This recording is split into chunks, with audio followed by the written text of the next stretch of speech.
মুঠ ৩,৮৫০টা কফ চিৰাপৰ বটল জব্দ কৰিছে আৰক্ষীয়ে।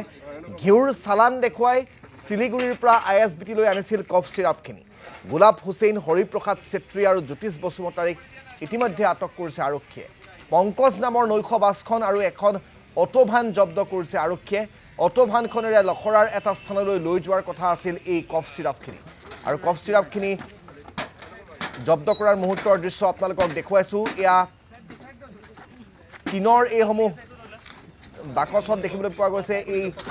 এই যি কণীৰ বাকচ, সেই কণীৰ বাকচত টিনৰ এই টিংসমূহত লৈ আনিছিল সেই কফ চিৰাপখিনি। সেই টিংসমূহৰ ভিতৰত ইমানেই ধুনীয়াকৈ কফ চিৰাপখিনি ভৰাই সৰবৰাহ কৰিছিল যাতে কোনোৱে সন্দেহ কৰিব নোৱাৰে যে সেয়া প্ৰকৃততে কফ চিৰাপ। কিন্তু আৰক্ষীয়ে গোপন সূত্ৰৰ পম খেলি যেতিয়া সেই কফ চিৰাপখিনি জব্দ কৰি অভিযান বা সেই কফ চিৰাপখিনিৰ সন্ধানত অভিযান চলালে, তেতিয়া সেই গোটেই কফ চিৰাপখিনি ওলাই পৰে আৰু তাৰপিছতেই এই 3 সৰবৰাহকাৰীক আৰক্ষীয়ে আটক কৰিছে। এই গোটেই বিষয়টো সন্দৰ্ভত সবিশেষ জনাব সাংবাদিক ৰূপম দলৈ। ইতিমধ্যে উল্লেখ কৰিছে যে বৃহৎ পৰিমাণৰ কফ চিৰাপ জব্দ কৰা হৈছে। তেওঁলোকে যিকেইগৰাকী লোকে সৰবৰাহ কৰিছিল সেই লোককেইগৰাকীয়ে শিলিগুৰিৰ পৰা গুৱাহাটীলৈ আনি আছিল আৰু গুৱাহাটীৰ ISBT-ত সেই যি কাৰ্টুন, সেই কাৰ্টুনসমূহত ভৰাই তেওঁলোকে আনিছিল। আমি পোনপ্ৰথমে দৃশ্যাংশ দেখুৱাই ল'ম প্ৰতিনিধি দৰ্শকসকলক। এইসমূহ হৈছে কফ চিৰাপৰ বটল থকা যি কাৰ্টুন, আৰু সেই কাৰ্টুন তেওঁলোকে কৈছিলে যে ঘিউ লৈ আহিছিলে, অৰ্থাৎ ঘিউ সৰবৰাহ কৰি আনিছিল। কিন্তু আৰক্ষীৰ হাতত যিহেতু তথ্য আছিল, তেওঁলোকে খবৰ লাভ কৰিছিল আৰু সেই খবৰৰ ভিত্তিতে তেওঁলোকে এইখিনি জব্দ কৰিবলৈ সক্ষম হৈছে। ACP নীলোৎপল শইকীয়া আছে, যিহেতু তেওঁৰ নেতৃত্বতে সমগ্ৰ এই উদ্ধাৰ অভিযানটো চলিছিল। কেনেধৰণে গম পালে গোটেই কথাখিনি, কেনেধৰণে উদ্ধাৰ কৰা হ'ল? আমি এটা গোপন ইনফৰমেশ্যন পাইছিলোঁ যে এনেকুৱা শিলিগুৰিৰ পৰা এখন বাছত স্মাগলিং কৰি আহিছে এনেকুৱা কোডাইন কণ্টেইনিং কফ চিৰাপ। তো ঠিক সেইমতে এটা টীম ফৰ্ম কৰা হ'ল।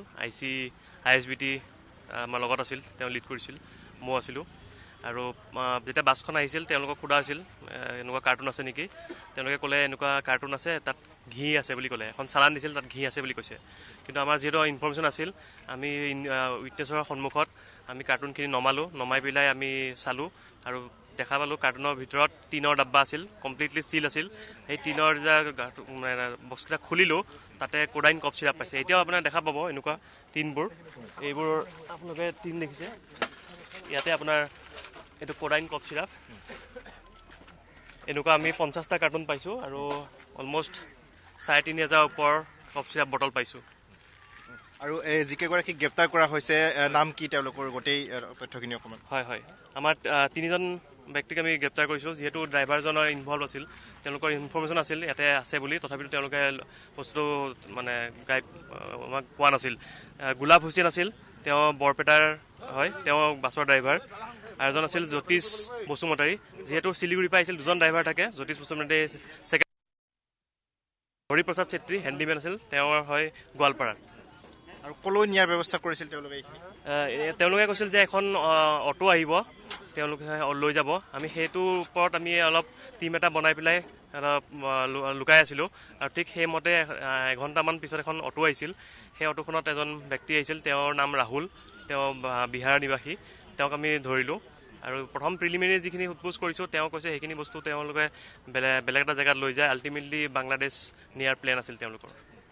আচলতে অতি কৌশলেৰে এই যিকেইগৰাকী সৰবৰাহকাৰী, এই সৰবৰাহকাৰী কেইজনে এই ধৰণে লৈ আহিছিল। আৰু ইতিমধ্যে গ্ৰেপ্তাৰ কৰা হৈছে। আমি দেখুৱাবলৈ যত্ন কৰিম প্ৰতিনিধি দৰ্শকসকলক। 3টাকৈ যি সৰবৰাহকাৰী আছিলে, সেই 3টা সৰবৰাহকাৰীক এইখিনি মাজত গ্ৰেপ্তাৰ কৰা হৈছে। মিন্ময়ে দেখুৱাইছে এই 3টা সৰবৰাহকাৰী। আৰু এই যিখন বাছ, পংকজ নামৰ যিখন বাছ, সেই বাছখনতে এই সামগ্ৰীখিনি কঢ়িয়াই লৈ আহিছিল আৰু এখন অটোভেনো জব্দ কৰিছে।